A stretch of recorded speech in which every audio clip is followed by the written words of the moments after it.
Assalamualaikum, saya Syafendi Rosni, wartawan di HTV. Sahabat tahun kita meraihkan majlis bagi para pengawas sekolah dalam Majlis Watika Pelantikan Pengawas Sekolah. Mari bersama kita saksikan perjalanan program ini berlangsung.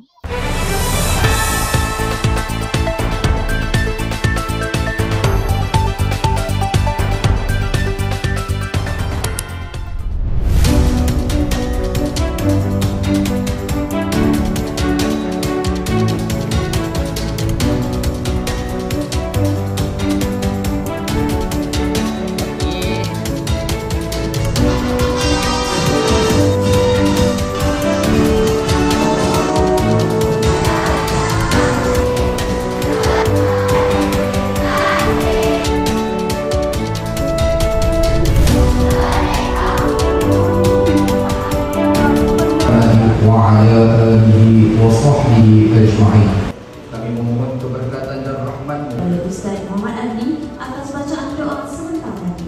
Ketua kelas. Assalamualaikum warahmatullahi wabarakatuh. Baik, saya tak nak bercakap panjang. Bismillahirrahmanirrahim. Dan ingatlah, ketika Tuhanmu memaklumkan akan menjalankan tugas dengan penuh amanah. Saya ingin merasmikan Majlis Perhimpunan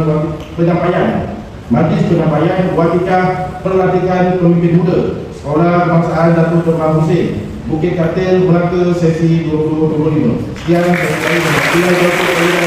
Assalamualaikum warahmatullahi wabarakatuh. Terima kasih.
Bersama saya Tuan Muhammad Pisar bin Aziz, Pengarah Jabatan Bomba dan Penyelamat Malaysia Negeri Melaka.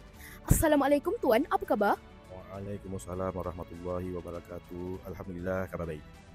Baik, soalannya Tuan, boleh Tuan kongsikan apa kriteria dan nilai perlu ada bagi seorang pengawas yang cemerlang dan berkaliber di sekolah? Silakan.